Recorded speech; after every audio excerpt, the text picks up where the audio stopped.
Жоғары сот кеңесі кадр резервін қалыптастырудың келесі кезеңін бастай отырып, жоғары тұрған және басшы судья лауазымдарына кадр резервіне тұруға өтініштер мен құжаттар қабылдаудың жаңа кезеңі басталғанын хабарлайды. Өтініштер мен құжаттарды қабылдау 2025 жылғы 19 ақпанда аяқталады. Кадр резервіне Қазақстан Республикасының сот жүйесі мен судьялардың мәртебесі туралы Қазақстан Республикасы Конституциялық заңның біліктілік талаптарына және осы қағидаларға сәйкес келетін жұмыс көрсеткіштері жақсы, беделі мінсіз және ұйымдастырушылық қабілеті бар жұмыс істеп жүрген судьялар қабылданады. Кадр резерві келесі лауазымдар бойынша қалыптастырылады.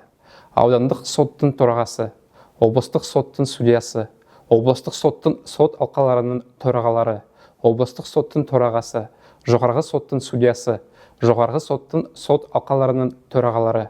Толық ақпарат жоғары сот кеңесінің ресми сайтында жарияланған.